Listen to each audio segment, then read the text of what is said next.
Assalamualaikum warahmatullahi wabarakatuh. Waalaikumsalam warahmatullahi wabarakatuh.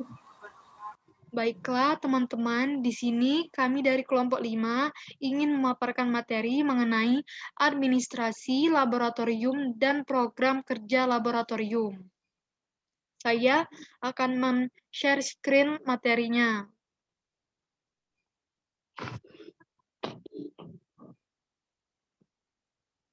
Apakah sudah terlihat semuanya? Sudah.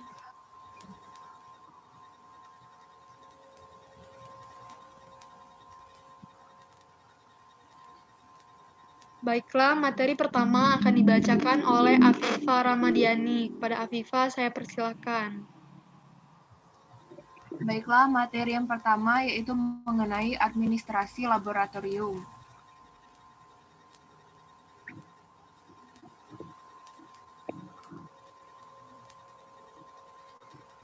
Administrasi merupakan suatu proses pencatatan atau inventarisasi fasilitas dan aktivitas laboratorium.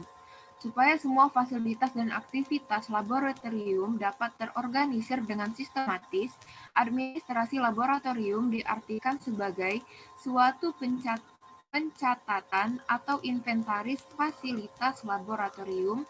Dengan demikian, dapat mengetahui jenis dan jumlah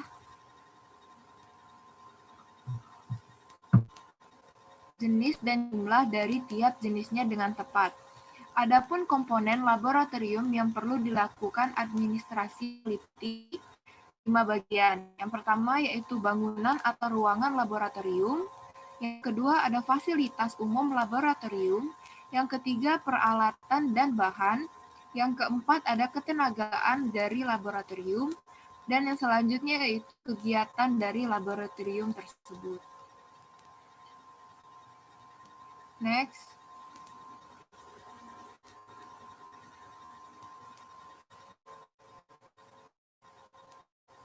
Nah, secara rinci, alasan administrasi laboratorium perlu dilaksanakan adalah sebagai berikut.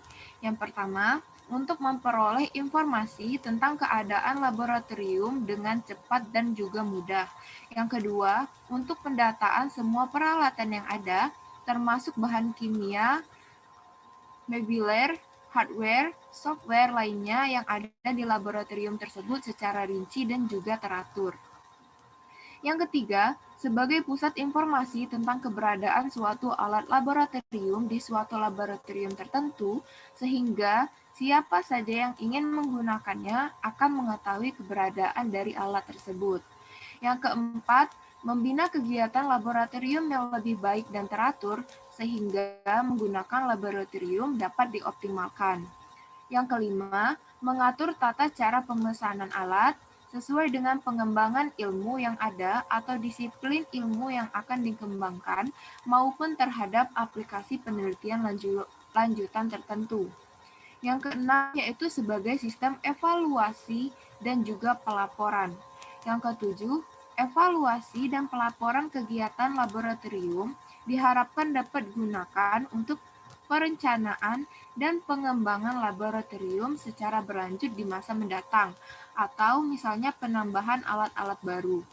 Perencanaan pembiayaan atau dana laboratorium yang diperlukan, perbaikan sarana dan prasarana juga yang ada. Next. Administrasi ini selanjutnya akan dilakukan menggunakan format administrasi tiap komponen, meliputi yang pertama ada format A yang merupakan data ruangan laboratorium, selanjutnya ada format B1 yang merupakan kartu barang, yang ketiga yaitu format B2 yaitu merupakan daftar barang, selanjutnya format B3 yang merupakan daftar penerimaan atau pengeluaran barang. Nah, yang kelima yaitu ada format B4 yang merupakan usulan atau permintaan barang. Selanjutnya ada format C yang terdiri dari C1 sampai C5. Yang pertama format C1 yaitu merupakan kartu alat, selanjutnya C2 yang merupakan daftar alat, yang selanjutnya format C3 yang merupakan daftar penerimaan atau pengeluaran alat.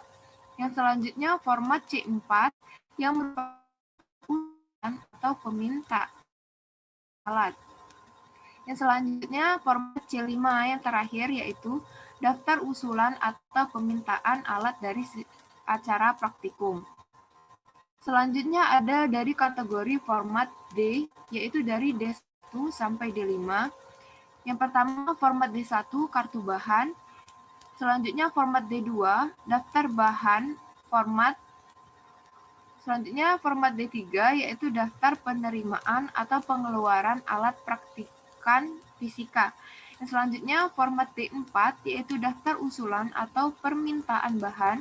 Dan yang terakhir dari format D, yaitu D5, merupakan daftar usulan atau permintaan bahan dari acara praktikum.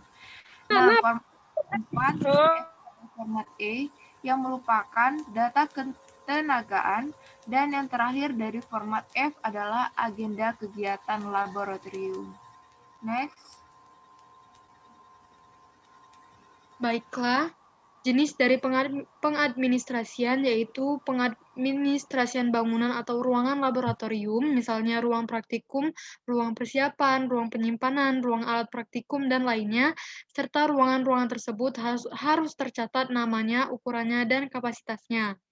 Pengadministrasian fasilitas umum laboratorium adalah barang-barang yang merupakan perlengkapan laboratorium. Untuk mengadministrasikan digunakan 4 macam format, yaitu format B1, B2, B3, dan B4. Pengadministrasian alat laboratorium dimaksudkan adalah alat-alat yang digunakan untuk pelaksanaan praktikum.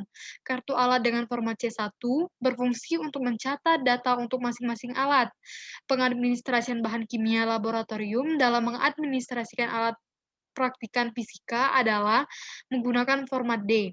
Spesifikasi alat praktikan fisika yang diinformasikan yaitu nama-nama alat pengukuran seperti amperemeter, voltmeter, galvanometer, multimeter, jangka sorong, mikrometer, sekrup, mistar, neraca, Ohlhaus, dan lain-lain.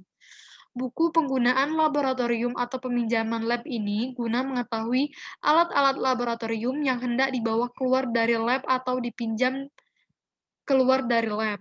Kartu masuk praktikum berlaku ketika hendak masuk lab atau praktikum.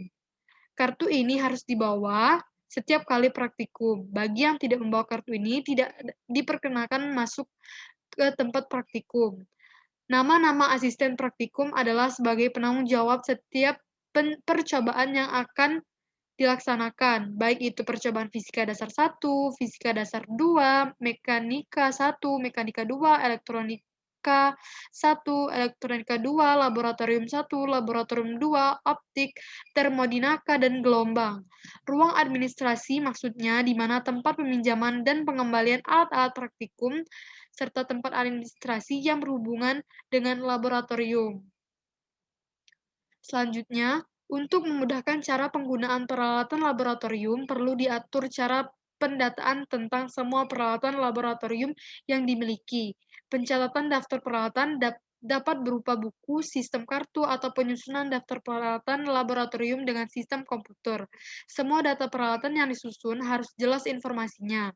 Adapun daftar yang digunakan dalam administrasi laboratorium diantaranya sebagai berikut: daftar pemesanan alat laboratorium, inventaris peralatan laboratorium, alat-alat gelas, bahan kimia, inventarisasi alat mebuler, pinjaman pengambilan alat, pemakaian alat, suku cadang, servis alat-alat, serta kartu persediaan bahan, inventaris bahan atau zat, penanggung jawab pemakaian alat khusus, serta peralatan lainnya. Selanjutnya yaitu program kerja. Nah, untuk menjalankan kegiatan praktikum baik di sekolah dan di kampus tentu tidak terlepas dari adanya sebuah program kerja. Program kerja laboratorium ini akan menjelaskan bagaimana proses dan prosedur dalam menjalankan sebuah kegiatan praktikum di sekolah dan harus mematuhi tata tertib laboratorium yang sudah dibuat. Pada umumnya yaitu yang pertama, menyusun jadwal kegiatan praktikum. Yang kedua, pengarsipan. Yang ketiga, keuangan. Dan secara khusus, yaitu kegiatan yang pertama, yaitu inventarisasi dan pengaturan, perawatan dan perbaikan peralatan praktikum. Yang ketiga, pelayanan kegiatan praktikum. Dan yang keempat, rencana pengadaan penggadaan alat dan bahan praktikum, dan yang kelima lain-lainnya. Mungkin itu saja yang dapat kelompok kami sampaikan. Kami akhiri. Wassalamualaikum warahmatullahi wabarakatuh. Waalaikumsalam warahmatullahi wabarakatuh.